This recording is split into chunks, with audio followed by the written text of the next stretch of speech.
cyane kandi yo kudutera umwete no kudukomeza muri bihe turimo bikomeye. Ntekereza ngiye ko ari ibihe bikomeye kuko ahari dushobora kwibwira ko hari ibihe twagiye tunyuramo bikomeye mu mateka y'urugendo rwacu rwo kwizera, ariko twibwiye gutyo tugatekereza ko ibi ngibi turimo hari ukuntu byoroshye, byaba ari ukwibeshya cyane, kubera ko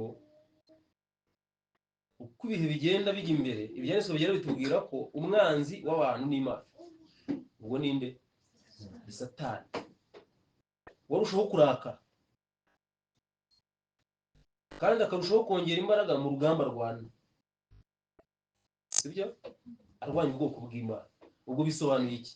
Bisobanuye ngo uko tujya mbere niko tugomba gusakirana n'ibihe birushijeho kugenza gute?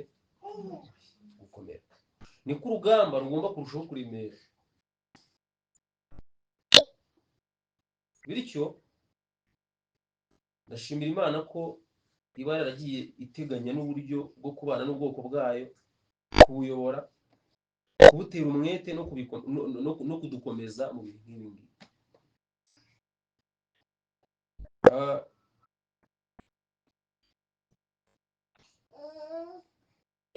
Tugiye kuganira icyigisho kivuga ngo impamvu cyangwa se intambwe eshatu ziganisha ku kugwa mu by'umwuka. Intambwe eshatu ziganisha ku kugwa mu by'umwuka. Turifashisha ibyanditswe byera kugira ngo turebe ibi bintu. Ni isomo rimwe turi bunasome n'iryo turi bushingireho icyigisho cyacu, riri muri Zaburi ya mbere. Zaburi ya mbere twebwe tukiga mu byo bitaga Sunday school, niyo ikintu cya mbere batwigishije, niyo twafashe mu mutwe.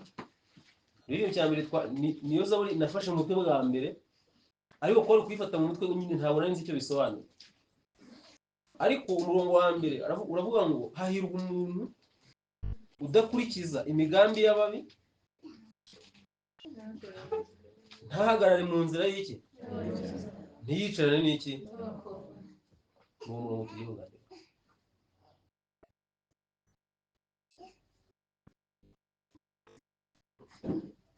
Hahirwa umuntu udakurikiza imigambi y'ababi, ntahagarare mu nzira y'abanyabyaha, ntiyicarane n'iki, n'abakobanyi. Uwiteka dufashe kugira ngo atwumvishe neza uyu murongo. Munyemerere mbanze nongere nsenge kugira ngo nk'uko bisanzwe dusabe umwuka w'Imana kubana natwe no kuba ari uvuga mu cyimbo cyacu. Dusenge.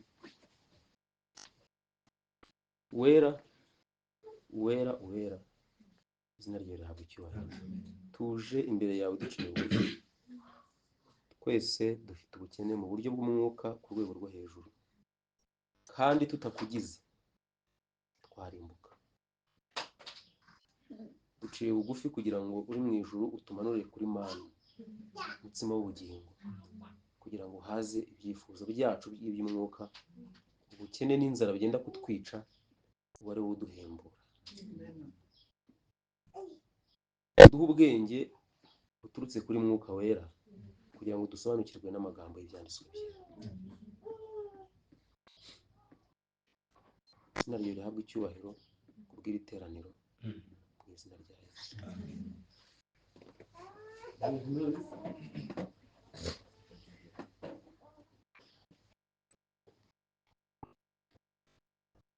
Hahirwa umuntu udakurikiza imigambi y'ababi, ntahagarare mu nzira y'iki, ntiyicarane n'iki, n'abakobanyi. Muri uyu murongo murumvamo ibyiciro bitatu. Hari umuntu wari uri kugenda, ariko ijambo ry'Imana ritubwiye ngo uyu muntu mu migendere ye arahirwa niba adakurikiza iki, adakurikiza imigambi y'ababi. Ariko ku yindi ntambwe ya kabiri, niba akurikije imigambi y'ababi, hari ahantu bizamugeza, ntabwo ari bukomeze kugenda. ahubwo aragenza gute? Oya, arahagarara. Ntahagarare mu nzira y'iki? Wari umugenzi none hagenje gute? Arahagaze. Turi kureba intambwe 3 ziganisha ku kugwa mu by'umwuka. Noneho ntabwo bigarukira ku guhagarara gusa.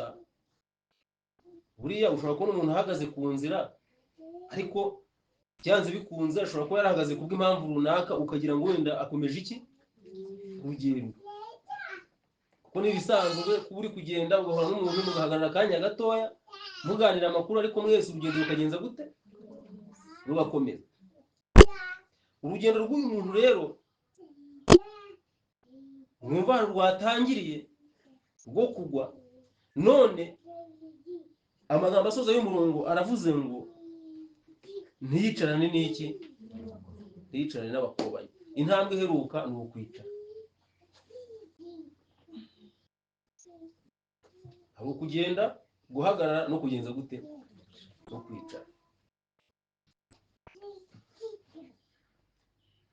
Uyu munsi hari imvugo yabaye igikwira, abantu bamaze kubatizanya amazina. Ubu hari abantu bitwa abagenzi, sibyo? Mujya mubumva ntamwe cyangwa muri abagenzi? Namwe muri abagenzi? Imana ihabwe icyubahiro. Ariko mujya mutekereza igihe umuntu yitwa umugenzi kandi mu by'ukuri imigendere ye arimo akurikiza iki? Imigambi? Akurikiza imigambi. Ese ubwo umuntu ni umugenzi? Ari mu rugendo, ariko urugendo rwe buriya reka mbabwire, twese turi mu rugendo, nta muntu n'umwe utari mu rugendo. Byawe n'abantu bavuga ngo turi abagenzi, ngo runaka ni umugenzi, ngo warubize na runaka ni umugenzi. Nimushaka mu byitane gutyo, ariko abantu bose ni abagenzi. Aho abantu bajya niho hagenje gute? Kuko bamwe bari mu rugendo rujya mbere bazamuka bagana ku ntsinzi y'iteka ryose, ariko abandi bari mu rugendo rusubira inyuma bagana ku kugwa.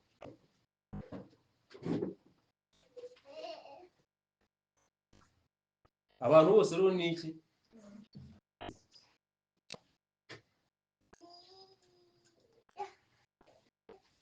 Ahubwo ikibazo, urava hehe ukajya hehe?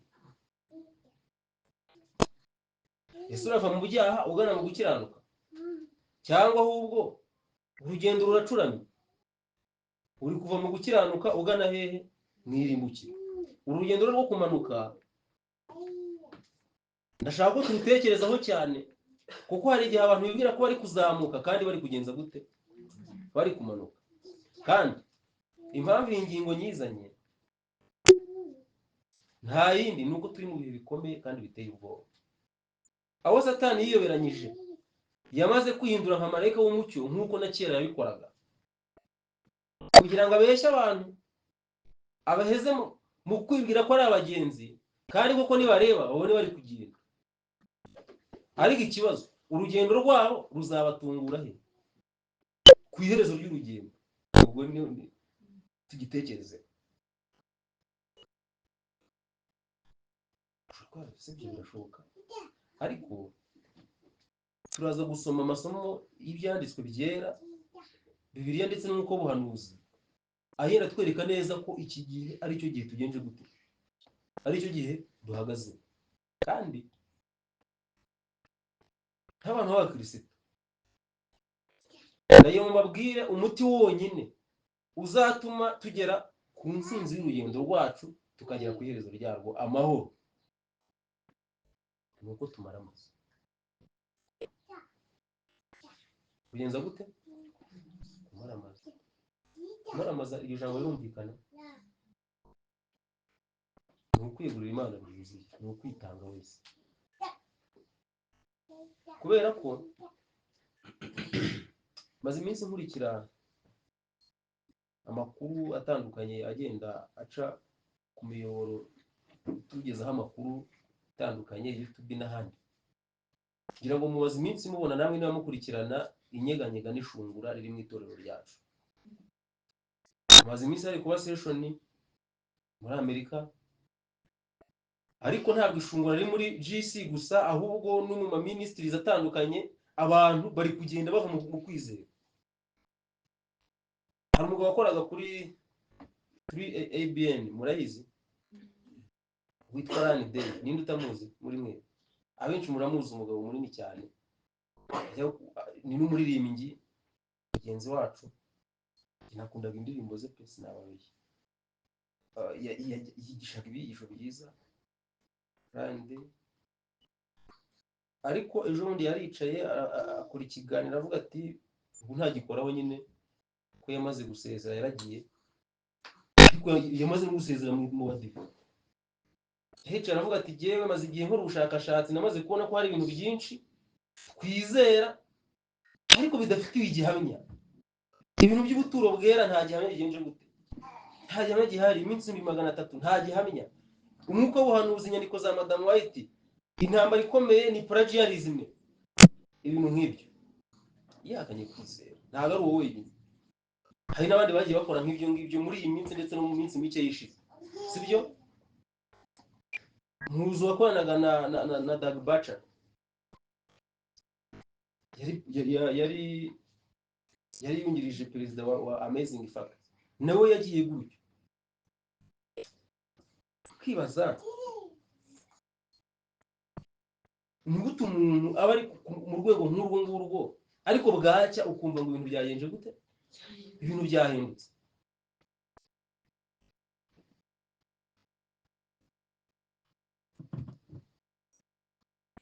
Hari urugendo ruba rutaboneshwa amaso, ariko ruba rumaze igihe rwo gusubira inyuma kugeza ubwo umuntu agera ku ntambwe ya nyuma.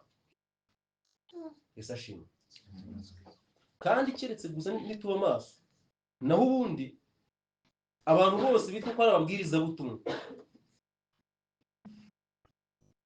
by'umwihariko twebwe twateye indi ntambwe tukagera mu bintu byo kuririmba. Uri kumva? Turi igipimo cyiza cya Satani. Target. Buriya mu rugamba, iyo abantu bari kurwana, babiri bahanganye, umujenerali umwe afite ingabo ze n'undi afite izindi, bahanganye, ese mutekereza ko iki kintu kiba kiri kuri nde? Kiba kiri kuri kaporali?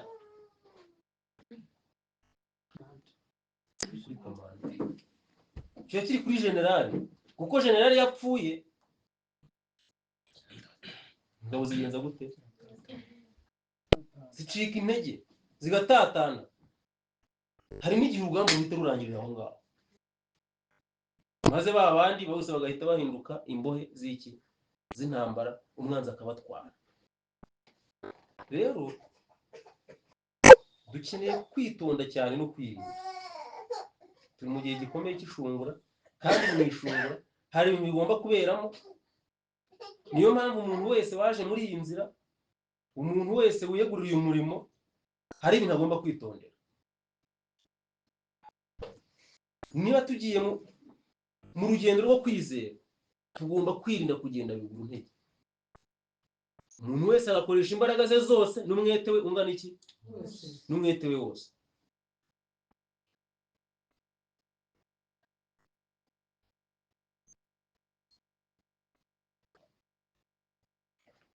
Ishungura, hano harimo icyigisho cyitwa ishungura muri iki gitabo cyitwa kwitegura akaga gaheruka.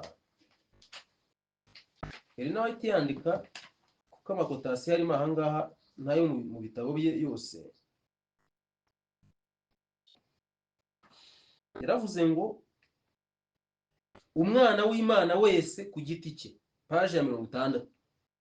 Umwana w'Imana wese ku giti cye, hamwe n'itorero muri rusange, bazahura n'ikigeragezo cyihariye cyo kwizera kwabo. Uri kumva? Uko twicaye aha twese, buri wese ku giti cye, ubu afite ikigeragezo cyihariye cyo kwizera kwe agomba kugenza gute, agomba guhura nacyo. Sashimwe. Si ibigeragezo ni byiza? Abantu muri Rwanda mubira agatsiro. Ibigeragezo ni byiza, kuko ibigeragezo bitabayeho muri iyi nzira ntabwo twazajya mu ijuru. kuko ibigeragezo ikintu bibereyeho. Mu gitabo kimwe cyitwa Abahirwa ni bande haranditse ngo uko biconga, uko bikerera, uko binogereza. Ntabwo nibuka paje ariko ni mu cyigisho kibanza. Ni no mu ijambo ry'ibanza ahubwo. Arandika ngo biragoye kunyuzwa hagati y'urusyo n'ingasire. Se biroroshye? Urusyo muraruzi, harimo abantu hari bataruzi. Uzi urusyo? Muraruzi wowe? Uruzi. Hari batazi urusyo, ubwo si umusomyi nk'uko wamuzi mu bigenza mute. Ntabwo ushobora kubyumva. Muri kumva dukeneye no kumenya ikinyarwanda. Biragoye kunyuzwa hagati y'urusyo n'iki? Urusyo kera nta byuma bisya byabagaho, nta ruganda rutunganya akawunga rwabagaho, nta rutunganya ifu y'ubugari rwagenzaga gute rwabaga. Ntuzi kera hari inganda zabagaho, imashini zije muri iki gihe, nta mashanyarazi yari ahari. Kugira ngo babone umutsima bafataga amasaka bakayashyira ku ibuye. Urusyo ryari ibuye rinini riconzwe nyine mu buryo hari ahantu hafukuye. Noneho ingasire kari akandi kabuye gatoya, wafataga amasaka make ugashyira ku rusyo, ugafata irindi buye ukayakuba paka hindutse ifu. Ubwo ni amabuye abiri, hari rimwe ushyiraho rinini, hari n'irindi ugenza gute ushesha ukubisha, sibyo? Iryo ukubisha niyo ryitwaga iki? Ingasire. Ubwo ingasire n'urusyo ni iki cyasyaga? Ndumva mwabisobanukiwe. Noneho urusyo ubwo niho waseraga, sibyo? Noneho ugakuba n'imbaraga. Ni bande baseye muri mwebwe? Mwababonye, muzabigire basobanure. Ubwo iyi ngingo tuyigarukiriza aha. Hano ko hari abantu benshi bazi ibintu ariko hari n'abandi batabizi, sibyo? Noneho rero biragoye kunyuzwa hagati y'urusyo n'ingasire. Ariko reka mbabaza, urusyo rutabayeho n'ingasire ifu yaboneka? Ifu itabonetse umutsima waboneka? Noneho ubwo amasaka aramutse abasha kuvuga agataka cyangwa akarira cyangwa bayava amaraso, igihe ari kunyuzwa hagati hariya hagati y'urusyo n'ingasire kugira ngo avemo ifu, buriya yaba ari kuvuga ngo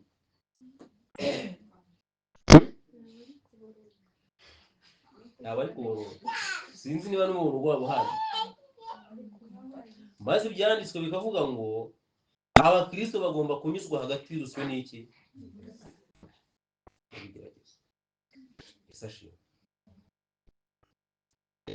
Iki kigeragezo wari wahura nacyo? Wari wahura nacyo mu buzima bwawe bw'iby'umwuka? Imibereho yawe y'iby'umwuka yari yashungurwa kuri rwa rwego nawe wumva kuri kunyuzwa hagati y'urusyo n'iki? N'ingasire? Mbabwire, umuntu utaragira iyi experience hahangayike. It's a matter of time. Igihe kizagenza gute? Kereka nuva muri iyi nzira gusa. Ariko ubu ugomba kunyuzwa hagati y'urusyo n'iki? N'ingasire, kugira ngo Imana idutegurire kuzataha mu ijuru. Kubera ko tudaconzwe muri ubwo buryo ntabwo twazagera ku bugingo. Reka mbabwire ingaruka zo kudamara. Ku bantu benshi bibereye muri uru rugendo mu buryo bw'ikinyenga gusa, sibyo? Baravuga ko ari abagenzi, ari abaririmbyi, ari ababwirizabutumwa, ari abantu baba mu matsinda, ariko wasesengura imigendere ya buri munsi, imyitwarire n'imibereho, wahageraho umuntu acururiza ugasanga hano twasomye ngo iki? Wari umuntu udakurikiza imigambi yawe. Ari ugasanga babana nawe muri business, imigendere yabo niyagenza gute? Ntiyakurikiza. Hari abandi bafashe umwanzuro, baravuga bati ubwo yise agiye kugaruka ibintu byose byo gucuruza ni uguhagarika, sibyo? Ibintu byose bifite aho bihuriye no gukora ku ifaranga tugomba kugenza gute? Tugomba kubireka tukarya iyo dufite. Azashira Yesu yaraje. Ataje sibyo, itekerezo byabo ntabwo byagera aho ngaho. Ahantu bigarukira gusa no kuvuga ngo azashira Yesu no yaragenje gute? Yaraje. ko nta mafaranga tuzajyana mu ijuru, nta mitungo tuzajyana. Ubu rero gushaka ukuntu wayimarira hano ku isi mbere gato yuko isi agenza gute, yuko isi agaruka.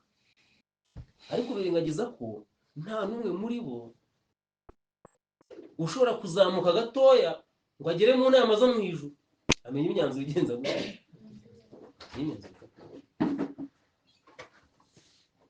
Iyo bitinze gato rero ya mafaranga agashira, Yesu ataragaruka, ikibazo gihita kigenza gute, ikibazo gihita kivuka. Tugera i Bugande abantu bari bafite amafaranga pe, bamwe akaba afite miliyoni ze nka Joseph warabyibuka, akaba afite miliyoni ze nka 20. Ayo mafaranga ari menshi cyane. Urura aratunga muri mwebwe, nde mukire muri twebwe ngo mbwire niba arabe yari yagira. Simbizi, ntabwo nzi mu mufuka yanyu, ariko nzi ko ari menshi ku rugero rwacu, sibyo? Haba yari uyafite ni ukuri yaba ari umukire pe, twamwuba, sibyo? Rero umuntu yabona yafite yahita yavunjisha no mu mashiringi. Icyo gihe abanyarwanda yari afite agaciro, ibihe byari bitarakomera ngo amafaranga atagaciro yacu, yahitaga yikuba nka 3 n'igice. Kumva izo miliyoni ukuntu zingana, bigahita byikubita nko muri 70 gutyo. Akareba ibyo bifaranga akaba batera mubwire, kandi uburyo bwari buhari, umuntu ashobora gukora ikintu cyose ashaka. Batwaye amafaranga ariko nyarige, ubundi nyakuremo umurimo w'Imana. Ntabwo Yesu azarenza amezi 2 nkurikije uko ibintu bigenje gute, uko ibintu bimeze. Amafaranga barayarya, bahaho na bagenzi babo nabo barayarya. Ura kurya amafaranga utavunikiye aryoha kubi. Bamize nk'imbwa imira ijisho, mu kanya nkaho guhumbya amafaranga abatangiye kugabanuka. Bare bakabona Yesu nagenje gute, nta kimenyetso cy'uko Yesu agiye kuza. Bare bagenzi babo bahinze ibirayi bigiye kwera. Ibibazo byatangiye kuvuka, ibibazo byatangiye kuvuka. Noneho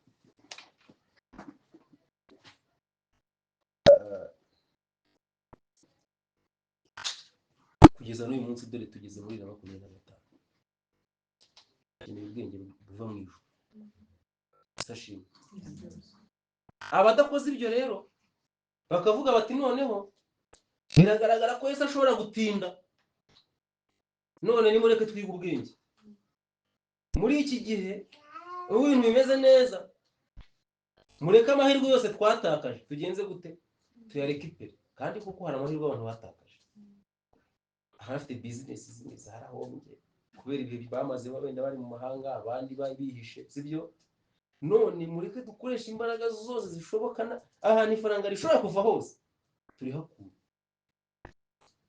Kugeza uyu munsi murabona ukuntu buri wese ari stressé, buri wese amaso ye ahanze mu cyerekezo runaka.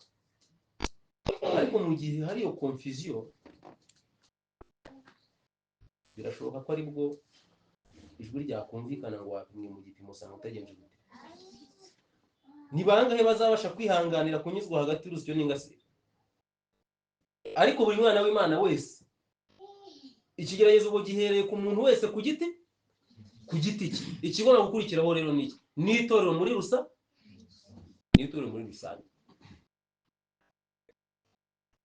Oya, ubwo tugomba kugeragezwa kenshi, kuko itorero n'undi rigizwe n'iki?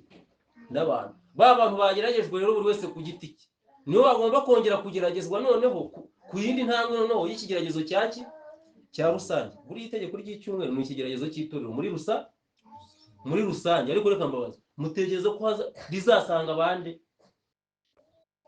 abantu bazaba barashize, hazaba hasigaye bakeya. Hazaba hasigaye bangahe? Kugira ngo se ndababeshya, ni mu bisome. Dusome muri Amosi.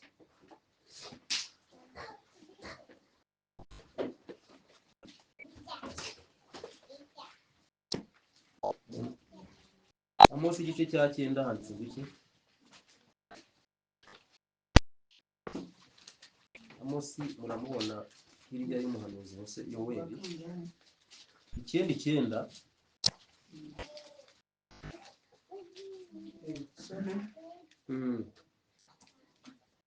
ati kuko nzategeka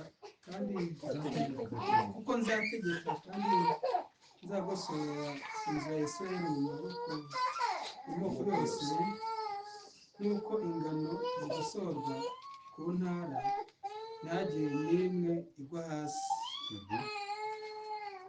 Mu bacumi abanyabyaha bose b'ubwoko ubacumi ushaka kuwihorera ngo Isirayeli yose izagosorwa nk'uko bagosora iki? Nk'uko bagosora ingano. Ngo ntihagire n'imwe igenza gute? Ntihagire n'imwe igwa hasi. Ese ubwo mutekereza yuko hari umuntu icyo kintu kitareba? Twese tugomba kugenza gute? Tugomba kugosora.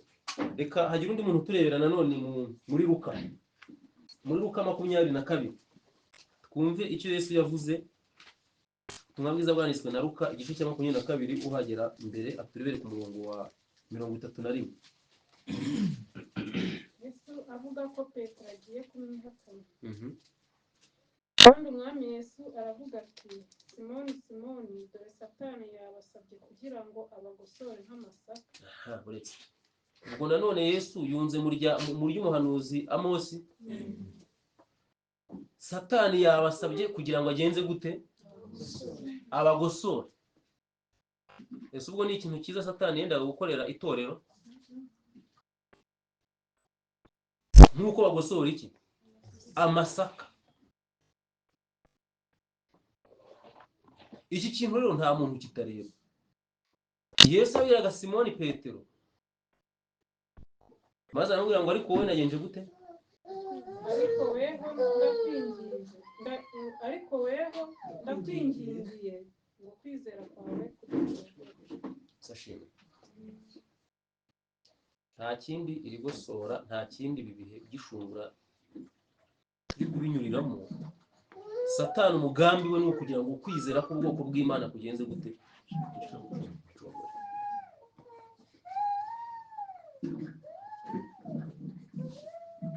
Kandi ibintu bigomba gucogoza kwizera, reka mbabwire birahari.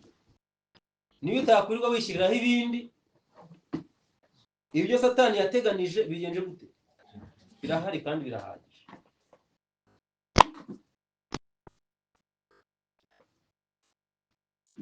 Harika gucuruza, warika akazi gasanzwe n'ibindi byose, nushaka uzabireke, ariko ibyo Satani yateganyije nabyo ntabwo uzabura kugenza gute?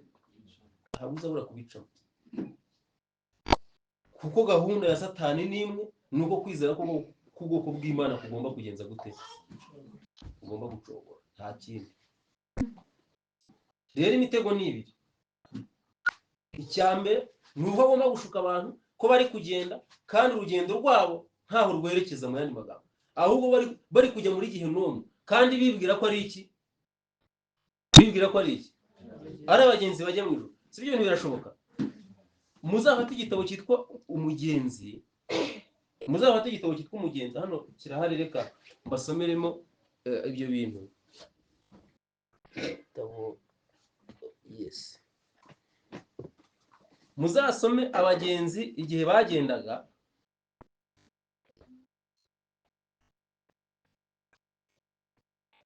Iki gitabo cy'Umugenzi amagambo asoza. Paje yanyu 162. Igihe abagenzi bari bamaze kugera iyo bagiye. Reka dusome ibintu byitwa nta bwenge. Ageze kuri rya rembo arararama, areba ibyanditswe hejuru yaryo, akomanga yibwira ko bamwugururira vuba. Akomanga yibwira ko bagenza gute? Maze ba bantu bamurungurukira hejuru y'irembo, baramubaza bati urava he? Urashaka iki? Arabasubiza ati twariraga imbere y'umwami.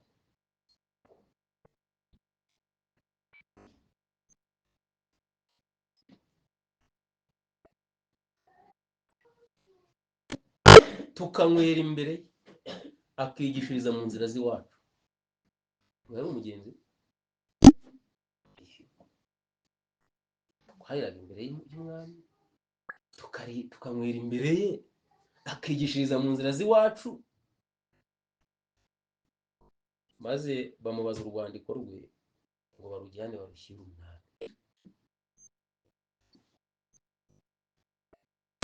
Ashakashaka mu myambaro ye ararubura. Reka mbabaza, nta bwenge urugendo rwose yagenze yari ayobewe ko nta rwandiko afite? None se yashakaga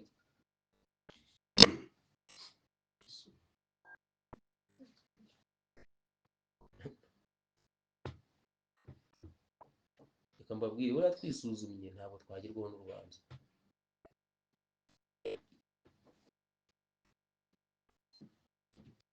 Ahari nta bwenge yaza gutekereza ibi bintu kare, kandi izi nama yarazihawe, yashoboraga gusubira inyuma akuzuza ibyangombwa byose by'urugendo akareba ko byuzuye, akabona guhamya ko ari umugenzi ujya hehe, ujya mu ijuru. Ni bangahe uyu munsi bakomeza urugendo bakajya mbere, kandi ibyangombwa by'urugendo nabo babizi neza ko bitagenje gute, ko bituzuye.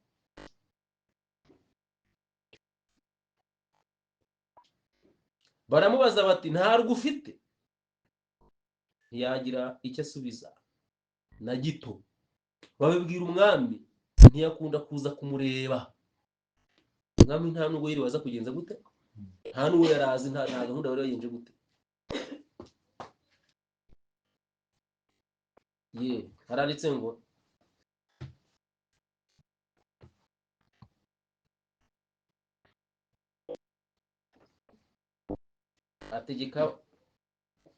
ategeka baragirana babiri bazanye umukristo na byiringiro muri urwo rurembo gusohoka ngo bafate nta bwenge, bamuboha amaguru n'amaboko bamukureho. Baramuterura bamunyuza mu kirere bamugeza kuri rwa rugi nabonye mu mucyamo w'umusozi, bamushyiramo. Uri kumva? Noneho amagambo ndashaka kubasomera. Menya yuko hari inzira ijya muri Gihenomu. Mwumva ikintu Bunyani yamenye. Nuko hari inzira ijya he? Muri Gihenomu, ituruka ku irembo ry'ururembo rwo mu ijuru. Ntabiyumvise? Isashimwe. Aya magambo muri kuyumva? Menya yuko hari inzira ijya muri Gihenomu ituruka ku rurembo rwo mu ijuru, atari ituruka mu mudugudu witwa kurimbuka gusa. Ndakanguka menya ko zari inzozi. Reka mbabwire, birakwiye kwitonda no kwisuzuma. Ntabwo ari buri wese uvuga ko ari umuyoboke wa Kristo, ari umugenzi ujya mu ijuru, kuko bizarangira ageze mu rurembo rwo mu ijuru. Aho hari benshi bazagenda muri iyi nzira bumva bari kujya mu bagana ku rurembo rwo mu ijuru, bagatungurwa no kubona batungutse hehe? Kuri Gihenomu. Kweza mu bivuze bishoboka bite? Ese ndusomye urugero. Mwese ibintu byabaye. Ibi ntabwo ari ibintu byabaye, ahubwo iyi ni imvugo shusho igereranya ibintu bibaho kandi bizabaho. Sibyo? Rero iki ni igihe cyo kwicara hasi tukisuzuma, tugasaba umwuka w'Imana kumurika mu mfuruka z'imitima yacu, tukisaka, tukimenya. Kuko twisuzumye koko ntabwo twagirwaho n'iki. Rero turi mu gihe gikomeye cy'ishungura, kandi kimwe mu bintu bya mbere bigomba gukora ku bantu ni uko abantu bazagenda mu rugendo rwa Gikristo, ariko bari gukurikira, bari kugendera mu nzira y'ababi. Uko twasomye muri Zaburi.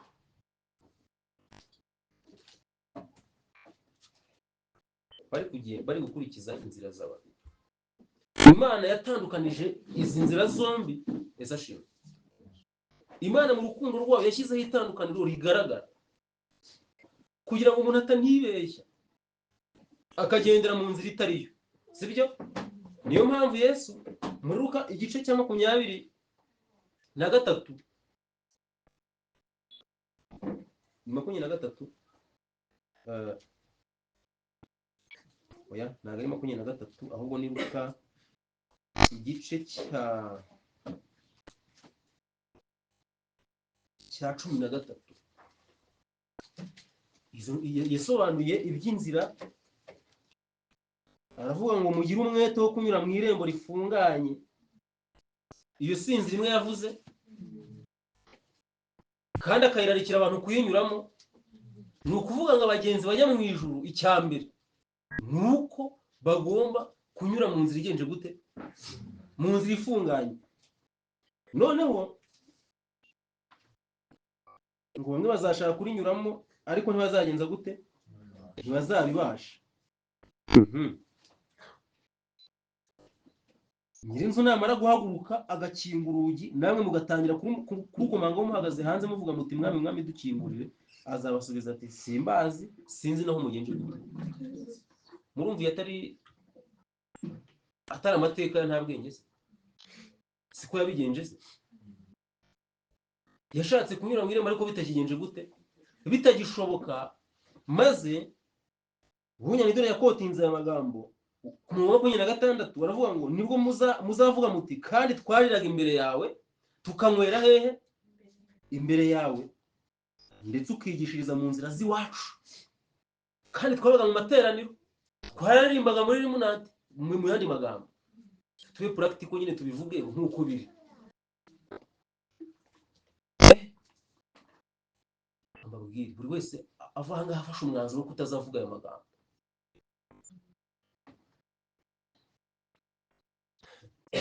Mubwiriza umwe niyo wajya kuvuga uti nyamara ubugingo bwawe bufatira iki? Bufatira umwanzuro. Buri ubukristo ntabwo ari ikindi kintu gitandukanye no gufata umwanzuro. Ni ugufata umwanzuro. Umukristo udafata umwanzuro nta juru ashobora kubona, kuko ibintu byose byo mu rugendo rwa gikristo ni ugufata iki? Ni ugufata umwanzuro. Ni ugufata umwanzuro wo kwiyegurira Imana cyangwa ufata umwanzuro wo kubireka. Kandi kubireka byo ntabwo uri gufatira umwanzuro, ahubwo igihe utarafata umwanzuro wo kwiyegurira Imana ngo hari ibindi urimo. Ibyo Satani biramuhagije. Satani bigenje gute? Kandi reka mbabumenere ibanga. Ibintu bitoya abantu dukina nabyo, ibintu bitoya abantu dukina nabyo mu rugendo rwa gikristo, dutekereza ko nta kintu bivuze. Bene ibyo ngibyo nibyo bigira ingaruka zikomeye, ugasanga umuntu ari kugendera mu nzira z'ababi. Kadufata urugero rworoshye. Imana yaravuze ngo ku bantu bahindutse b'igice ku kibazo cyo kurya inyama, igihe kizagera batakigendana n'ubwoko bw'iki, be kongera kugendana nabo. Ni ukuba mu yandi magambo bazaba. Sicyo bisobanuye se? None se nigute ushobora gutekereza ko uyu munsi dufite umubare munini cyane w'abantu barya inyama nta nubwo tubacira urubanza? Kuko ijambo rivuga ngo ntimugacire umuntu uwo ari we wese urubanza igihe cyarwo kitaragenze gute? Kitaragera. Kuko ntabwo ari igitangaza umuntu utazirya uyu munsi ejo ashobora kuzijyaho, sibyo? Kandi waziryaga uyu munsi ejo ashobora kugenza gute? Niyo mpamvu nta mpamvu yo guca iki. Urinde se ucira undi urubanza, ubuze ejo uzaba uri hehe? Ariko ni urugero twafataga, sibyo? Nta nubwo abantu babyiyumvisha ukuntu icyo kintu gishobora kugeza umuntu aho asezera ku kwizera burundu akakuvaho. Ntabwo ibintu babyumva. Niyo ubisomeye abantu ikibazo gihita kivuka. Murabizi wenda bagiye bagerageza gusoma ibihamya ku rusengero, umubare munini wakugwaga nabi, sibyo? Ariko muzitegereze ku muntu wese utazahinduka. Njyewe ni experience y'ibintu narebye, sibyo? Ku bantu bose bagiye bagenda bigura intege, banga gufata umwanzuro ku kibazo kijyanye na temperance. Murabona nta gihe kinini maze mu itorero, sibyo? Ni imyaka hari wenda 10 yonyine. Ariko muri iyo myaka 10 abo narihinze, bamwe muri bo twakoranye umurimo wo kubwiriza ubutumwa, sibyo? umunsi wa none uramushaka mu nzira ifunganye ukagenza gute? Biroroshye guhita upuruvinga bya bintu umwuka w'ubuhanuzi wagenje gute? Rero ntuzare umuntu yaguye buriya bari abanje kwicara akamara igihe kinini yicaranye n'iki n'abakobanyi, kuko umuntu ugenda ntabwo ahitamo.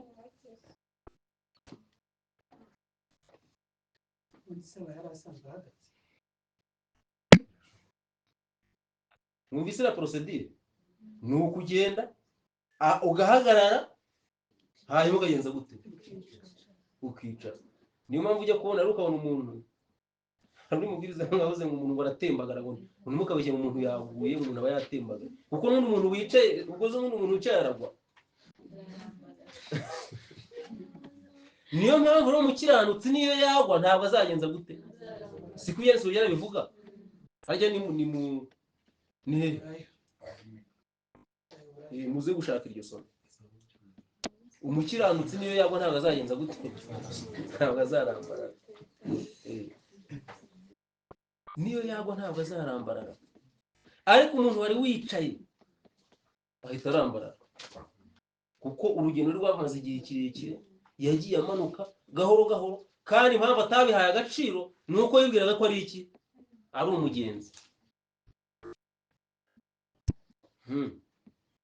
Erega ntimuze kujya kure. Kangahe? Zaburi 34:24. Iryo ni isezerano ry'umukiranutsi, ry'umuntu uri mu rugendo uzamuka. Ariko umuntu uri mu rugendo umanuka, uwo nguwo niyo yaguye aratogoka, ashobora no kujya kugeraho azajya at rest yamaze gupfa, n'ubundi byabaye rest. Agera at rest n'ubundi ari at rest, ari rest. Bavandimwe, ndagira ngo ibintu mubyumve neza. Ndashaka ko tubitekereza cyane bigakora ku bwonko tugakanguka, kuko bunyani yabonye ko hari inzira itunguka Gihonomu itavuye mu mudugudu witwa Rimbukiro, ahubwo ivuye ku rurembo rwitwa ngwiki, rwitwa Siyo. None se birashobora ko bya bintu byiza, za gahunda nziza, ya materaniro meza, ya za ndirimbo nziza byarangira zigejeje abantu kukurimbuka? Ntabwo ndi kubabwira ibi ngibi kugira ngo mbashinje, oya, aho ndagira ngo tube vigera, tube maso, twitonde, twirinde, dukore ibyo dukora byose dufite umwete wose, dufite ishyaka ryose, tuzi yuko hari igihe n'uwo tugomba kugenza gute? Guhunga. Kandi tuzi yuko hari ubugingo, hari ikamba ry'ubugingo buhoraho tugomba gusingira, kugira ngo hataho hatazabaho umwe muri twebwe wibwira yuko kuba ari hano ijuru yagenje gute, ijuru yarigeze. Oya, ntabwo ijuru turarigeramo, haracyari urugendo runini tugomba kugenda, kuko igihe cyose Satani agihari tuzaba dufite intambara tugomba kugenza gute, tugomba kurwana. None se mu ruhande rwawe uri gukoresha umwete wawe wose, uri gushyiramo effort nk'umuntu uri ku rugamba, uri gusenga, uri kwiga ibyanditswe byera?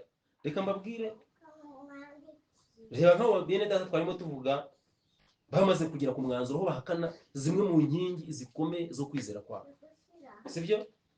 Ese mutekereza ko ikibazo kiba ari ikihe ku muntu umaze igihe kingana gityo mu itorero kandi yiga ibyanditswe byera kandi abyigisha? Nuko aba atarafashe umwanya, aba atarafashe igihe ngo bane n'Imana ku giti cye, asobanukirwe naho kwizera kwe kugenje gute, guhagaze, gushingira.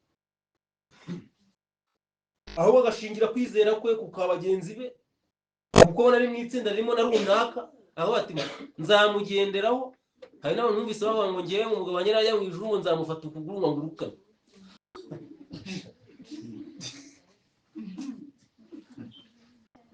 Sinzi ikintu abantu batekereza. Niyo batekereza ko mu ijuru wenda ari hafi bingana gute.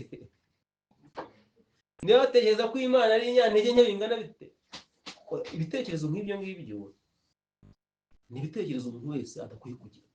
Isashimwe. Ahubwo umwana w'Imana wese ku giti cye niko twasoma, ndetse n'itorero muri rusange. Kandi ntabwo ari abantu bose bitwa abana b'Imana. Ibyo ngira ngo murabisobanukiwe neza, sibyo? Ahubwo abemeye Yesu bose bakizera izina rye, yabaye ubushobozi bwo kuba abana b'iki? Yabaye ubushobozi bwo kuba abana b'Imana. Isashimwe.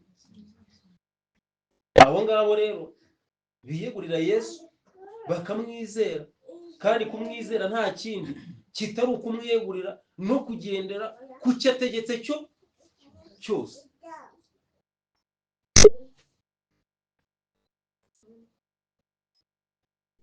Nuko Imana rero itwereka ino nzira, kandi abantu benshi ngo ku iherezo bazaza biramanta bamaze kujugunywa hanze, ngo nibo bazarira bakahahekenyera iki? Bakahahekenyera amenyo. Ariko ikintu gitangaje rero, reka mbabwire, muri iyi nzira mu gitabo cyitwa ubutumwa bwatoranijwe umuzingo wa 2, mwumve ikintu Imana igomba gukorera abantu bari muri ino nzira. Muri iyi nzira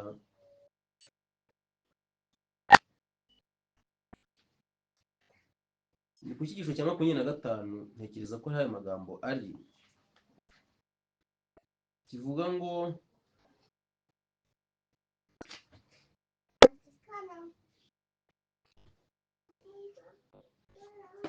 ni icyigisho kivuga ngo ubutwari mu bihe by'imibabaro, kuri paje ya 174 muri iki gitabo cyanjye.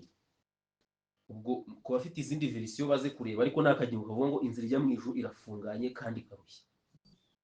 Ntabwo Imana yaragize ibintu by'ubwiru kuri izi ngingo, niyo mpamvu ntagomba gufata icyemezo cyo kujya mu ijuru azi binagiyemo, sibyo?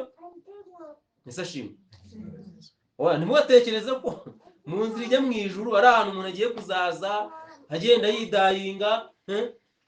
Oya, ni inzira ifunganye kandi igenje gute? Iruhije. Kandi reka mbabwire, wenda uyu munsi ushobora kuba utari wabona ko iruhije, ntabwo uri buvuge ngo ni amahirwe yawe, ariko nta kibazo. Ibintu ntabwo Imana biteye ikibazo. Igihe kizagera nahure n'ikigeragezo cyo kwizera kwawe, kandi uzahura nacyo, kandi uzabibona neza ko yanzira igenje gute, aho uzasenga Imana uvuga uti iyaba ibintu ntarigeze mbimenya. Ninde uragera kuri aho hantu? Ninde uragera muri mwe aho upfuka imbere y'Imana ngo kuki watumye menya uku kuri uyu munsi nzi?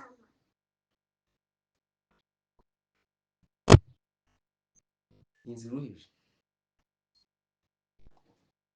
Ariko ntabwo umugambi w'icyigisho ari ukubatera ubwoba kugira ngo musubire inyuma, kuko inzira none ijya ku rupfu, nyine irajya ku rupfu. Sashimwe. Wenda unoze ari ukugira ngo ibintu bikurushye no kugira ngo upfe ubwo wahitamo iki?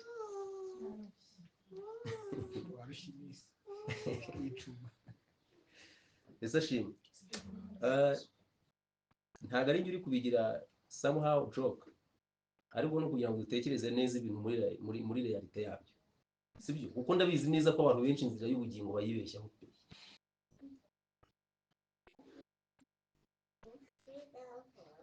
Ntabwo dukwiye kwibeshya kuri iyi nzira, dukwiye kuyimenya mu buremere bwayo, sibyo? Kandi kuyimenya gutya ikintu cyonyine bizatumarira ni uko bizatwigisha kwishingikiriza kuri Yesu wenyine yabanze ryo kwizera kwacu kandi w'ugusoro. Kuko umusaraba nubura kuri buri ntambwe y'urugendo rwacu, nta kabuza tuzaba. Ni inzira iruhije, kandi umuntu wese uzatera inama avuga ngo reka nshaka ahantu horoshye, ubwo azamenya inzira ari guhitamo iyo ari. Siko bimeze. Haranditse ngo mbese inzira yacu ijya mu ijuru ni iyihe? Ni ikibazo. Hari n'umuntu hari wenda utazi inzira, akaba areba ibintu arimo akareba akabona ntabwo ari kubona inzira. Ariko ikibazo kirabaza ngo inzira yacu ni iyihe? Ubwo reka twumve. Mbese ni umuhanda urimo ibitworoheye byose? Hari ikibazo. Ni umuhanda urimo ibintu byose bitworoheye? Igisubizo ubwo ntabwo mwacyumvise se? Umwanditsi niko yasubije. Ni oya. Ahubwo ni inzira ifunganye kandi igaragara ko iruhije. Haleluya. Amen. Iyi nzira rwose ni irushye pe. Kubera ko buriya inzira iramutse tworoheye tukayicamo turi abanyabyaha, tubona inzira itworoheye, twazagera ku marembo y'ijuru turi abanyabyaha, amaherezo yacu agahinduka nk'aya nta bwenge. Kuko urugendo rwa nta bwenge ni mu rusuzuma inzira ye yose ngerere ibintu byose bigenje gute nkoroheye, sibyo? Uzi ko hari abantu banyuraga bakoga bakinda kwicwa n'umugezi, nta bwenge yibereye mu bwato sha. Mwigeze mumureba yibereye mu bwato, uruza ararwambutsa mu minota nk'ingahe, mu gihe abandi rwari rugenje gute. Ahantu hose ibihanda byose abandi bagiye basakirana nabyo, nta bwenge yaga afite inzira za bugufi zigenda ako kaga kose ntirwa agenza gute, ntirwa ahura nako. Ariko iyo nzira ahantu yamutunguye namwe murahazi, nahabasomeye. Rero umwanditsi ahumekeyemo na Mwuka Wera araduhakaniye ati oya, iyo nzira ntabwo ari igana mu ijuru, aho inzira igana mu ijuru ni inzira ifunganye, kandi no mu bigaragara ni inzira bigaragara ko igenje gute, inzira bigaragara ko iruhije. Ni inzira irimo intambara, icyo ni ikintu cya mbere, nimushaka mucyandike. Ni inzira irimo iki? Ni inzira irimo intambara, zaba intambara z'iby'umubiri, zaba ari intambara z'iby'umwuka, tugomba kuzinyuramo. Sashimwe. Niyo mpamvu bagenzi b'abanyabwoba ntabwo iyi nzira ari iyabo. Umuntu wese ufite ubwoba uretse kujya imbere y'Imana kugeza ubwo imumazemo ubwoba bwose, nibwo yakomeza urugendo. Kuko igihe kizageragera ahantu hateye ubwoba avuga ati icyiza reka nisubirire he. Bagenzi b'abanyabwoba ngo babonye abandi biruka nabo bajya inyuma bagenza gute. Ni inzira irimo intambara. Hari umuntu urakubitwa inkoni n'imwe ahorwa kwizera ko ninde muri mwe wazikubiswe ntashyira agatoki hejuru. Mwese muri kundeba. Ariko hari abantu bakubitwa inkoni, bakubitwa ibiboko, sibyo? Nubwo mwanze kumanika ariko ndabizi ko hari abandi kubiswa. Ariko ni inzira irimo iki? Pawulo bamuciye umutwe, bamugeretseho icyaha ko ariwe muntu wateje icyorezo mu gihugu cyose. Abakristo bose bahita bashyirwaho ikirego ko aribo batwitse mu murwa wa Roma, bose bamarira ku icumu. Izo ni intambara z'iby'umubiri, ariko hari intambara z'iby'umwuka zo kurwanya kamere y'icyaha ku rugamba rukomeye. Intambara ikomeye niko handitse mu kugana Yesu, ni ukwirwanya no kugenza gute, niko mu cyiciro cyitwa kwitanga. Urwo rugamba ubundi muzi uko rusa, mufite ubunararibonye bwo kurwana n'urwo rugamba. Umwanzi wawe ari we wowe umuhanganye. Isashimwe. Nibi bintu wumva ari ibintu by'amakuru biri aho ngaho gusa, utari kumva ko ari impamo mu buzima bwawe bwite. Ushobora kuba ufite ikibazo muri uru rugendo, kandi wegere Imana uyigisha inama. Isashimwe. Umuntu akajya ku rugamba akarwana, arwana nawe nta wundi mwanzi afite. Urwo ni urugamba rw'iby'umwuka. Ushobora kuba ufite icyaha cyakubaza. Buriya abantu bakora ibyaha, ariko umuntu agira cyaha nawe abizi neza, avuga ati iki ngiki cyo mva kizambuza ijuru.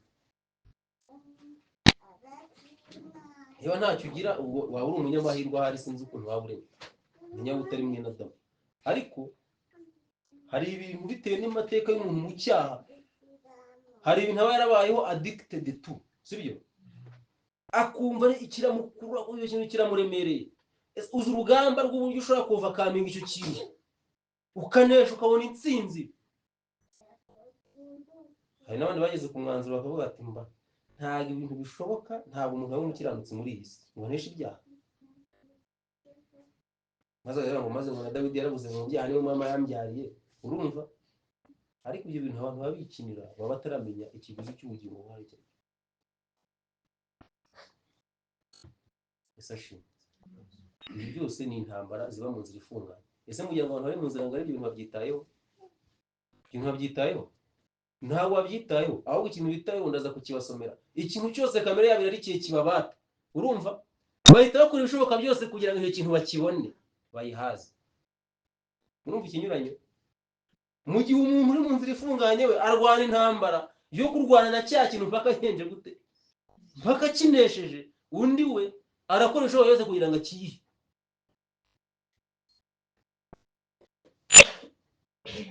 Ushobora guhita umenya n'inzira urimo wisuzumiye aho ngaho gusa, sibyo? Ikintu cya mbere tubonye harimo iki? Harimo intambara, uzakubitwa ibiboko, uzirukanwa ahantu runaka, hari ibintu byinshi uzabura, uzabona intambara zigaragara, umuryango uzaguhagurukira bahugabeho ibitero, urumva? Nabonye dushima Imana no mu gitondo mugira ngo isi yose ubone guhagurukiye. Kandi icyo ni ikigereranyo cyo kwizera cy'umuntu wese ku giti cye. Hari naho tuzagera noneho n'ituro muri rusange rigerweho. Nujya uvuga ngo uri umudive gusa, ikibazo gihita kigenza gute? Ikibazo gihita kivuka, sibyo? Ariko no hari ibibazo by'iby'umwuka. Hari urugamba rukomeye buri rw'inyuma, iyo imbere rwaneshetse, urw'inyuma nta kintu rugenje gute. Niyo mpamvu Pawulo avuze ngo uko kubabazwa kwacu kw'igihwayi kurushaho kuturemera ubwiza bwa hehe. Haleluya. Ibindi bari umunyenga baragukubita ariko ukumva nta kintu bigenje gute, bikubwiye ku buryo bashobora no kuguca umutwe nk'uko Pawulo bamuciye, ariko nta kibazo yaragenje gute. Hari umwana Pawulo arira yandikira amatorero ati ni ukuri mu nsengere, ejo nzajya imbere y'urukiko, ibintu byakomeye. Urwandiko mwari mwarusoma? Nta ruhari. Kukiza nuko afite ibyiringiro bishyitse biva ku mutima utamucira iki banza. Noneho ikindi cya kabiri, harimo ibigeragezo. Ibigeragezo twabibonye ko ari uburyo Imana ikoresha kugira ngo inyuze ubwoko bwayo hagati y'uruzi. Icyo ni iki? Ni ibintu bimwe mu nzira ifunganye.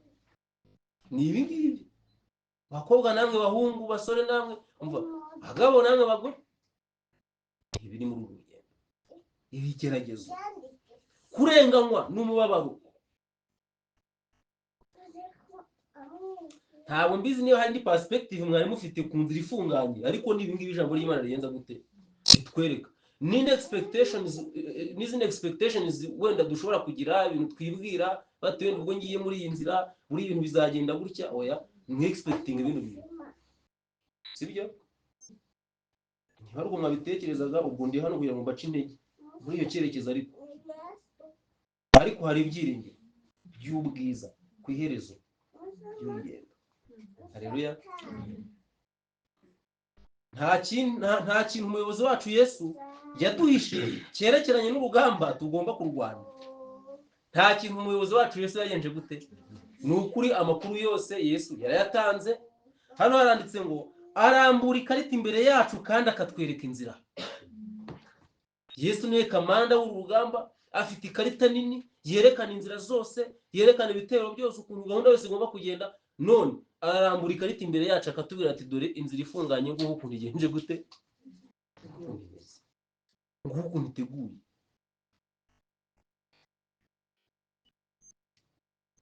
Akavuga ati mugire umwete wo kunyura mu irembo rifunganye. Ndababwira yuko benshi bazashaka kunyura ariko ntibabibashe. Twabisomye kuko irembo ari rigari. Matayo 7:13 hatubwira irindi rembo. Iryo rembo ryo riravuze ngo ni rigari, sibyo? Ni kujya isobye yarabivuze. Matayo 7 muhasome. Agira umuntu dusomera ku murongo wa 13. Irembo rifunganye, irembo ari rigari, inzira ijyana abantu kurimbuka ari nini, kandi abarinyuramo ni benshi. Abyumvise noneho ko hari irindi rembo. Hari irindi rembo rigari abantu badashaka kugenda, abantu bose ngo barinyuramo ni bangahe? Ni benshi. Ariko somo, ariko irembo rifunganye n'inzira ijya mu bugingo iraruhije, kandi abarinyuramo ni bake. Si Yesu bivuze se? Abayinyuramo ni bangahe? Ubwo rero nimubona ari munanta abantu benshi bari kuyizamo, uzatekereza iryo rembo niba ari rigari cyangwa rifunganye. Ntabwo mbizi, sinzi niba abantu baba bashaka kuza kuko basobanukiwe n'ikiguzi ibyo bintu bigenje gute bisaba, cyangwa ari ukugira ngo baze gusa binezererwe kuko nyine babona irembo rigenje gute ari rigari. Ariko gato mube muretse gatoya irembo rizatangire rigenze gute gifungane. Noneho ujye bisaba umuntu gutegesha 20,000. Hari igihe dutegesha 20,000 tuvuye aha ngaha tuje, byose bigashira. Sibyo? Niho umuntu azamenya niba irembo ari rigari cyangwa inzira igenje gute cyangwa ifunganye. Ntabwo mbibabwiye kugira ngo nzamure emotions zanyu mutugirire imwe, oya nuko tuzi ibyo turimo ibyo ari byo. Sibyo? Kuko ayo mafaranga natural nta muntu wayatanga agiye kuririmba kareka. Hari umuntu wangiriye inama arambwira ati ariko ubwo se waburara ngo nuko wagiye kuririmba, ati ibyo ni ibintu by'abasore shangu ugireke ibyo ngire. Wait a minute, birasaba ko umuntu amenya ibyo arimo ibyo ari.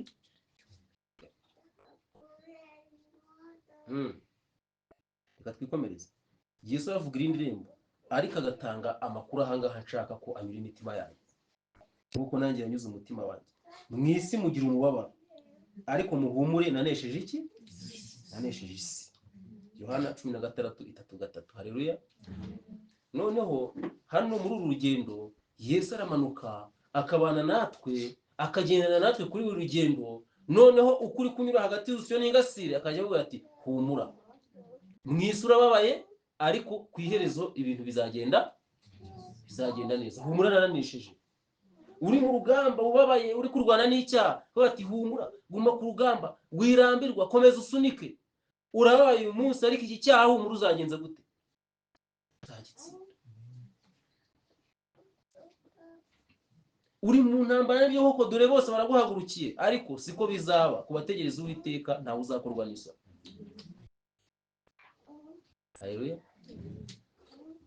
Iri ni ryo bana n'urugendo rwa Gikristo. Sashiri Pawulo nawe asubiramo amagambo ya Kristo ati dukwiriye guca mu makuba menshi niba dushaka kwinjira mu bwami bw'Imana.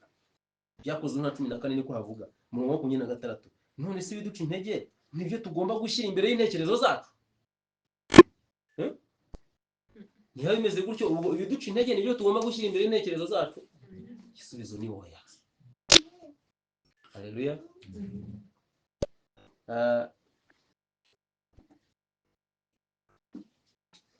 Intambwe 3 rero nababwiye muzizirika. Hari gusubira inyuma, abantu bagatangira kugendera mu nzira y'ababi kandi bafite umudendezo, bibwira yuko ari abakristo. Umuntu akava mu nzira y'ababi agahita aza kwicoka muri korari akaririmba, kandi avuye mu nzira y'iki? Urugendo rwe amenye ko urugendo ruri gusubira inyuma. Ntibirangirira aho ngaho, umuntu agakomeza noneho ntibihagarare mu kugenda gusa, aho agahagararana n'abanyabyaha. Agahagararana n'iki? Agahagararana n'abanyabyaha, bakarobaga inama, bakaroba oya. Reka mbabwire, umuntu ari gutera intambwe asubira inyuma, sibyo? Dore majorite muri abasore, mwese muritegura gushaka, muzabicungire no kuba muzabana. Nutera intambwe yo kubana n'umunyabyaha, mugahagararana, mukicarana, noneho ngo bizayeraho umuntu yicarana n'iki? N'abakobanyi. Ujye wicara kandi wumve nta kibazo ugenje gute? Nta kibazo ufite. Uko isi igenda yegera, uko itorero rigenda ryegera isi, ntabwo itorero rizahindura isi, ahubwo isi izahindura iki? Izahindura itorero. Umuntu wese uvuga ngo ari kujya mu ijuru agomba kwitonda mu rugendo rwe rwose. Agomba kwitondera buri cyemezo cyose agenza gute afata, akamenya niba gihuje n'ubushake bw'iki? Imana. Iyo umuntu bimaze kugenda gutyo akicarana n'abakobanyi, umuntu ntabwo ashobora guhirwa n'Uwiteka. agashobora guhirwa n'Uwiteka ahubwo ikiza bagikurikiyeho nuko ijambo Pawulo yavuze yandikira Timoteyo rimusohoreraho ngo mu bihe bizaza abantu benshi bazava mu kwizera bahindukirira imyuka iyobya n'inyigisho z'abadayimoni.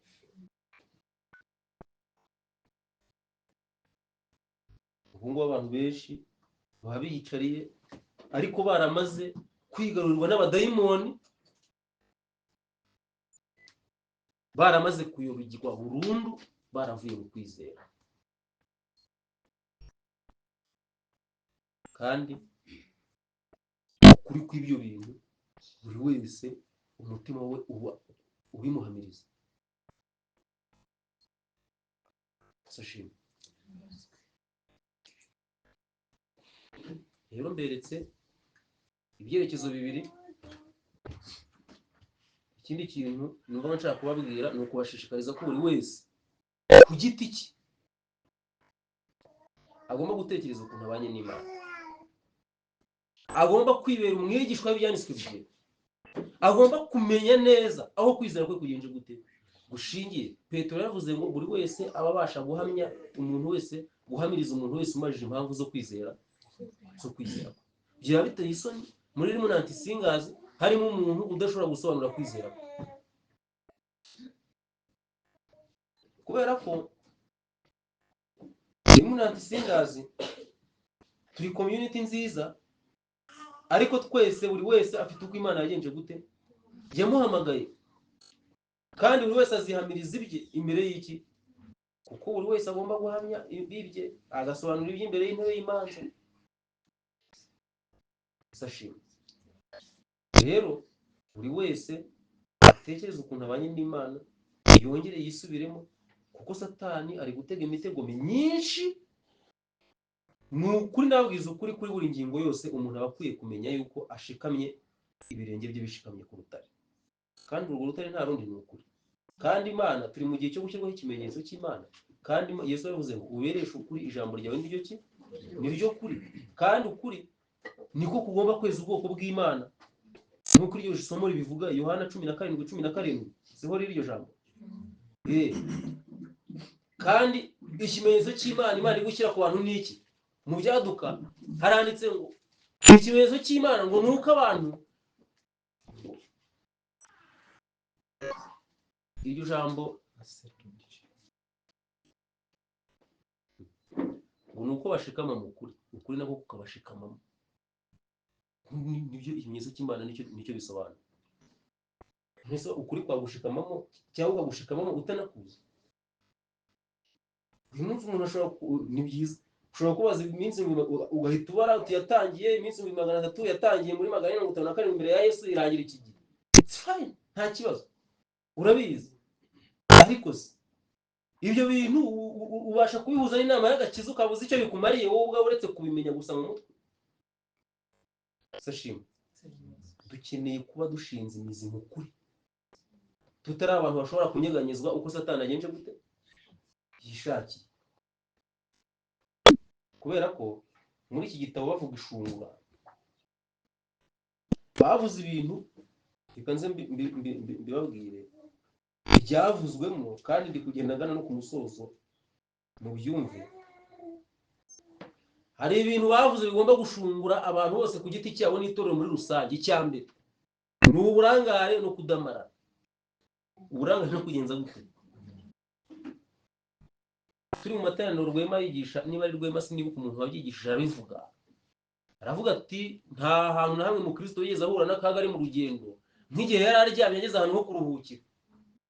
Niho yatakaje umuzingo, ibintu byose agenza gute, akomeza urugendo ariko nta muzingo agenje gute. Muzi igihe byamusabye kugira ngo yongere abone uriya muzingo. Uburangare no kugenza gute no kudamara. Ntabwo nsoma ibintu by'ubusobanuro bwinshi ahangaha, ahubwo mumenye yuko Laodikiya nk'uko ivuga ko ari akazuyaze muzi ikintu bisobanuye, nuko abantu bidamarariye. Kuri page ya 61 niho ibintu biri, sibyo? Oya, kwitegura ko gaheruka. Muri kumva 61. Uburangare no kugenza gute no kudamara. Akazuyaze nuko abantu buvamo bari mu kuri, urumva, ariko bagera hanze no mu isi nabo bakaba bizi, sibyo? Gavanga ntabwo baba Imana ngo bature cyangwa bakonje babivemo, sibyo? Rero dukwiye kwitekerezaho tukareba ko tutari akazi yacu, tukava mu kudamarara, kuko ijambo ry'Imana rivuga ngo widamararira abapfuye agenje gute. Ibyo ngibyo ntabwo bitindaho, ahubwo ikindi kintu cya kabiri ni akarengane gatewe n'ishyirwa mu bikorwa ry'itegeko ry'icyumweru. Ibintu byo bigomba kuzashungura itorero, sibyo? Ariko hari ikintu bavuze cyitwa ngo benshi bazayobywa n'inyigisho z'ibinyoma kubera ubumenyi buke bw'inyigisho z'ukuri. Iki nacyo ni ikintu. Ubu twese uko turi aha dufite ubumenyi bwimbitse ku nyigisho z'ukuri, ku ibyo twizera. Ese shimwe, nta muntu uzagendera ku wundi, mubimenye. Kandi rege bizaba ngombwa ko abantu bajyanwa no mu nkiko, siko ijambo ry'Imana ritubwira, kugira ngo basobanure. Nugenda ugatangira kurya indimi bahite bavuga bati uyu nguyu ari kubeshyabeshya nagenze gute, ntagenda. Ubushize ndi kuza muri repetition baradufashe hari umuganda, bahina bafata abantu, hari abantu bagiye gusenga biyambariye amakoboyi, urumva umuntu nta na Bibiliya atwaye. Abo bose bahitaga babajyana bagahita bakora umuganda ako kanya, nta bindi bintu bari kubwira umupolisi, urumva. Ariko nyine baciyeho niyambariye ikote na karuvati mfite na Bibiliya, nta n'umuntu wigeze ajya n'urwara. Narakomeje nta n'uwansifuye, narakomeje ndagenda. Uri kumva iyo bivuze iki? Niba uri mu bintu bijyemo, ureke kwiyoberanya, n'ubundi amaherezo uba uzabijyamo cyangwa ukabivamo, sibyo? Rero kora kimwe. Ese ashimwe, mbona ku musozo kandi ndi kubaha n'inama, kubera ko bamwe muri barumuna banjye, abandi muri bakuru banjye, ariko muri iyi nzira ibibazo byose duhura nabyo birasa, sibyo? Rero byibura nyimaze 10, ubu ushobora kuba umaze 2 cyangwa 5 cyangwa 15. Rero tubereho gufashanya no kugirana inama, sibyo? Niba ugiye mu bintu ugenza gute, wijijisha ngo wambare ikoboyi kandi uvuga ngo uri gukora umurimo w'Imana. Ubwo se ngo bazize, si bazize imyambarire yabo? Hari ikindi? Ubwo ishungura hari ikindi kintu ryahereyeho? Ryahereye kuki? Imyambarire gusa. Rero no mu by'umwuka niko bimeze. Hari abantu Imana itazigera ijyana ku yindi ntera niyo yabashyizeho bataragenza gute, batarayirenga. Hari aho bizangombwa niba babona bambaye karuvati bati nta uri na pastor hituvayo, urumva boye barakujyanye kugenda ujye gusobanura amadoktrine yose, sibyo? Bakubaze nutangira kurya indimi bahite bagufunga ngo ushyire hari uhure n'ibihano, bati dore baba bayobeje abantu kandi nabo nta kintu bagenje gute, nta kintu baje. Bizagenda bite? Ubusabe bivuye ku ntera y'imyenda noneho bigiye kukiri he, kukiri mu mutwe. Ubwo nawe uzabugarukiye aho ngaho. Undi namara kubitsinda bazahita bavuga bati uyu muntu azi ibintu, biragaragara ko rwose navuga ni ukuri, ariko tumuretse yaba ari icyago ku bantu, nimuhite mumuca umutwe. Ubwo ugiye kuki shungura ukuri giye, ntabwo Imana iraheresha umuntu ikintu atagenze gute. Ubwo wa muntu wambaye neza, wa muntu wafashe ibintu neza byamujyemo nawe akabijyamo, ubwo ageze aho bagomba kumuca igihanga. Ariko ntabashikamye nyine ubwo bazagica, n'abadashikamye azavuga ataya nyine turebe ukundi kuntu tugenze gute tugenze. Asashimwe. Ariko byaba bibabaje haramutse hari abantu batwarwa n'inyigisho z'ibinyoma ziriho muri iki gihe, ziriho kandi ntabwo zizaza zivuga ngo subira mu gaturika, subira hehe, ahubwo zizaza muri twebwe ziducanganyikishe duta umutwe, usanga turi kwiga ibyanditswe uko bitari bikwiye kugenza gute, uko bitari bikwiye kwiga. Dufata ibintu uko bitari, noneho usange tuvuye muri iyi nzira. Bavandimwe rero, wenda reka mbasomere kotasi imwe mwaha ngaha.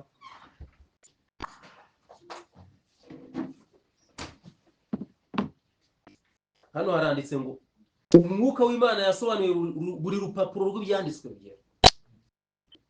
Sashimwe. buriya Bibiliya guhera mu itangiriro kugera mu byahishuri n'ahandi muzajya musoma mukabona ari ibisekuru bivugwamo abantu bagera aho ngaho bagahita bumva bagize ubute bagahita bahasimbuka nanjye kera niko nari meze sibyo nze mbiyemereho oya ariko turasomye ngo buri mwuka w'Imana yasobanuye buri rupapuro rw'iki urupapuro rwese muri Bibiliya ruhumekewe umwuka w'Imana tugomba kurwiga umwuka w'Imana akarudusobanurira akatwereka isano dufitanye n'ibyo bintu ariko ngo kubera kutabyumva neza bihagije bamwe babona ntacyo bivuze ese ashimwe byababaje kuba tuziranye kuba dukorana uyu murimo ariko nawe ukaba wumva hari imigabane y'ibintu bitagize ikintu genje gute bivuze hari n'abantu baba bagira ubunebwe bwo kwiga ibyanditswe by'umuntu akaba yumva adashaka no kubisoma umuntu akaba afite ibibereho gusa ikintu gikomeye ayimarisha ni uko ayifite kikaba ari ikintu cyonyine imumariye ubanye ute na Bibiliya yawe sashimwe hari n'undi ugura ibitabo akagura Bibiliya akagura ibitabo akajya bishyira hariya gusa akabireba akagura n'akabati keza ahantu heza ho kubishyira gutya ameze neza akajya amaso akabireba aratisha hariya design ndamubwira ibyo bintu byazamwiza dukwiye kumenya ko uyu ari umutsima w'ubugingo kandi tukajya turya kuri uyu mutsima buri munsi tukumva dusonzeye a bread from heavenly bakery sashimwe kandi uko Imana ibumanuye tukawuryaho tukumva kunyuza imitima yacu rero mbwira madamu abantu batazi buriya udasoma ijambo ry'Imana cyangwa kuba ufite ibitabo ntunabisome akenshi bari abadayimoni babitera ari umudayimoni rwose uguhugiriza mu bindi bintu ugutera kudasoma bikagutwara umwanya wagasomye ibyanditswe ubundi buri kintu cyose kiba kiyobowe na mwuka w'Imana cyangwa n'umwuka mubi sibyo rero bavandimwe bamwe bona ntacyo bivuze ubwo rero ishungura rizaba ririmo risoza inyigisho zanyu bazahawe icyanzu abantu nk'abo ngabo bazagenza gute bazagaragara siko bimeze ko wararirimbaga nta kintu uzaba kimaze ikizaba gifite icyo kimaze ni uburyo wabaye n'ibyanditswe byera ibitekerezo byerekeye guhakana Imana no guhakana kubaho kw'ibyaremwe byujuje isi ubuhakanyi buhumekwa na marayika waciwe ni Satani uyu yiga Bibiliya uri kumva Satani yiga iki azi ibyo abantu bakeneye kandi ashaka kubarangaza kugira ngo batamenye ukuri gukomeye kwagenewe kubategura mu bihe bikomeye bigiye kuza ku isi Satani yiga Bibiliya kandi yigishije byose azi n'ibyo abantu tugenje gute dukeneye ahita kujyana muri bya bintu ugiramo maze ugasanga igihe cyawe cya devotion ni iminota 30 ku munsi ukajya ubyuka wakerekwa no kuryama unaniwe kubera akazi kenshi wabyuka unasigaye 30 ati buze nk'umuntu w'umubwiriza nk'umuntu w'Imana nagenda se ntasomye reka nyuze nk'amaso ugahita ufata zaburi ugahita ugenda ukajya koga kwiruka byazakugeza mu ijuru biragoye kuko umwanditsi w'igitabo cy'indirimbo we yaravuze ngo nk'uko umutapu umeze mu biti byo mu ishyamba niko umukunzi wanjye ameze mu bahungu nicaye munsi y'igicucu cye amatunda yarandyohera sibyo maze umuntu yagiye kubiririmba aravuga ngo nicaye imbere ya Yesu nkabona ihumure na ahantu h'igikundiro icyama nkahibera umushyirano wacu n'Imana rero ntabwo ugomba kumushyirana w'akanya gato ahubwo n'umushyirano ku imbere ya Yesu kumva ko usangiye nawe kandi ukumva kuriye ko kuhembutse sibyo nyine Satani yigishije gahunda yose y'imibereho azi ibyo dukenye azi ibintu byose agenza gute atwerekezamo fa kuba gusa ikintu cyitwa kwiga ibyanditswe byera kizabura umwanya hehe kizabura umwanya muri twebwe rero tugomba kumenya ko nawe umutego wa Satani kandi tugashyiraho ingamba sibyo kuko cyambere ubuzima bugomba gukomeza kandi n'urugendo rujya mu ijuru rukagenza gute rukagenza gute? Kandi aho kugira ngo urugo ruhagarare ubuzima bwahagarara. Ariko icyo mvuze mu cyumvire ku murongo wacyo, kuko nyine wahitamo. None se waguha iby'isi byose ariko ukaka ubugingo, wahitamo iki? Nta kintu navugaga kitari icyo ngicyo. Sashimwe. Rero ni ukuri ndabinginze, ngiye gusoma kotasi imwe soze, ndabona amasaha yagiye. Hano kuri paji 111 haranditse ngo ni mu gitabo cy'ubutumwa ku basore, mu nzira ngari abantu bose bihugiyeho, bahugiye mu myambaro yabo n'ibinezeza biri mu nzira. Ngo ibintu biri mu nzira ngari, inzira ifunganye ntawe twabibonyemo, sibyo? Twabonyemo intambara, twabonyemo ibigeragezo, twabonyemo kurenganywa, bya bintu byose nyine mu twasomye. Ariko mu nzira ngari ni ahantu abantu bihugiraho bikemera, sibyo? Ni ahantu abantu bahugira mu gushaka mu myambaro bikagenza bite, bigakunda. Ibinezeza byose biri hehe? Biri mu nzira. Basayisha uko bishakiye mu bwibone no kudamarara, kandi ntibatekereza ku iherezo ry'urugendo rwabo. Mwumva ikintu gitangaje kiranga abantu bari mu nzira ngari, ni uko badatekereza ku iherezo ry'iki. Kuko Satani ntabwo yabera ko batekereza, kuko hagize utekereza, cyaba ari igitekerezo cya mbere cyiza bagize mu buzima bwabo, kuko bose bahita basubira inyuma bakava muri iyi nzira bakajya mu nzira ifunganye, kuko ndabizi neza ntabwo n'umwe wifuza kurimbuka. Se muye ngo arubyifuza? Ntawe. Abantu bose bifuza ubugingo, ariko byarangiriye aho. Satani abashoka bakira mu nzira ngari, bakibeshya ko bazagera hehe? Ku bugingo bayinyuzemo. Noneho rero ntibatekereza ku iherezo, ntibatekereza ku kurimbuka kutazabura kubaho ku iherezo ry'inzira. Ku iherezo ry'inzira hari ukugenza gute? Hari ukurimbuka. Mu gihe Yesu yereka ubugingo abari mu nzira ifunganye ko ari bwo buri ku iherezo ry'iki? Ry'inzira. Noneho ngo buri munsi barushaho kwegera kurimbuka kwabo, bagenda banezerewe mu nzira ngari, bishimye. Ibinezeza Satani yabishyize ahantu hose, ariko Satani aba yicaye ageretse ahantu kandi avuga ati aha abangenje gute? Ndabafite kuko bari gutera intambwe, bari kwegereza kurimbuka. Urumva? Ariko ngo nubwo bagenda begereza kurimbuka, ngo nyamara ntibibabuza kugenda n'ingoga bihuta cyane. Rero urugendo ruteye ubwoba. Nawe tarwereka mu kindi gitabo yaranditse ngo bari mu igare ry'umwotsi ryagendaga ku muvuduko nk'uw'iki, ariko ryerekeza hehe? Kurimbuka. Se biroroshye kuva muri iri gare waramaze kurigeramo? Ariko hari abantu bari gupandura muri iyi minsi, mwarabumvise? Bapandura, abantu bapandura. Abantu bapanduye byose bagenda bapandura. Ntabwo mbizi ko bizabasiga amahoro. Mbega uburyo nabonye bikantera ubwoba. Mwumve rero, ntabwo ari ibintu nashaka gutindaho, ahubwo iki gika nabonye abantu benshi banyuraga muri iyi nzira ngari, ariko bari banditseho ngo uwapfuye ku by'isi iherezo rya byose riri bugufi. Sashimwe.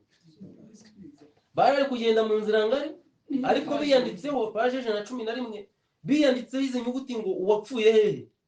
Ku by'isi iherezo rya byose riri bugufi, namwe mugenze gute? Namwe nimwitegure. Kandi ari mu nzira ngari. Basaga rwose n'abandi bimeze amajyo, bari babakikije mu nzira ngari, uretse igicucu cy'umubabaro nabonaga mu maso habo. Ariko ibiganiro byabo byari kimwe n'iby'aba bandi badamaraye kandi batatekerezaga, bari babakikije. Ariko rimwe na rimwe ngo ryari batungaga agatoki ku nyuguti zo ku myenda yabo, banyuzwe rwose, bararikira abandi kugira bene izo nyuguti nabo ku myenda yabo. Bari mu nzira ngari, nyamara bavugaga ko babarizwa muri wa mubare w'abagendera mu nzira ifunganye. Sashimwe. Muse kwasiba.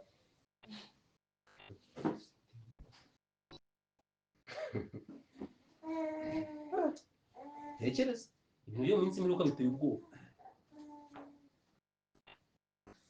abari babakikije noneho rero umwumva bashoboraga kuvuga bati ntabwo batandukanye natwe, ntabwo batandukanye natwe, twese turi kimwe, twambara kimwe, tuvuga kimwe kandi dukora kimwe.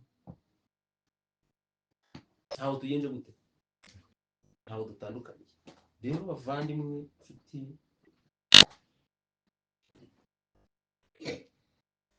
ibintu ntabwo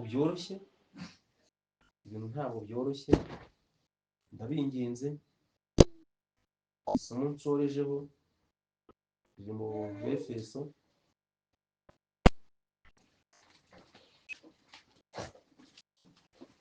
igice cya 4:27 ntagira umuntu wo gusomera.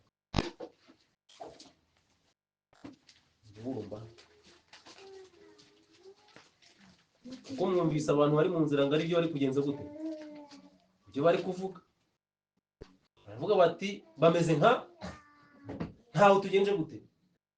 Ese abo bantu ubwo tuzababera umucyo bikunde? Yesu uko banga mu mucyo wese ubwo abantu ni umucyo, ngo ikintu cyonyine bataniye ni inyuguti ziri hehe, ziri ku myambaro yabo, nta kindi bisobanuye. Ni ukuvuga nyine ngo ni abadive gusa, uretse kuvuga ze ngo ni abadive nyine, ariko ibindi byose nta hantu tugenje gute, hari inyama nk'uko tuzirya, basokoza nk'uko dusokoza, bambara nk'uko twambara, baganira nk'uko tuganira. Iyo turi muri match tuba turi kumwe, gusa icyo bivuze ra turi kumwe kuri match, tuba turi kumwe kuri piscine, tuba turi kumwe nyine, uretse se kuba ari umudive gusa. Abefeso 4 aravuga ngo iki Pawulo? Kwera kuzanwa na Kristo ku bapagani bahenebereye. Kwera kuzanwa na Kristo ku bapagani bagenje gute? Dusomera umurongo wa 27. Kandi ntimubererekere Satani. Akoze mugenze gute? Isomo umuntu wese aryumve ku giti cye mu izina rya Yesu.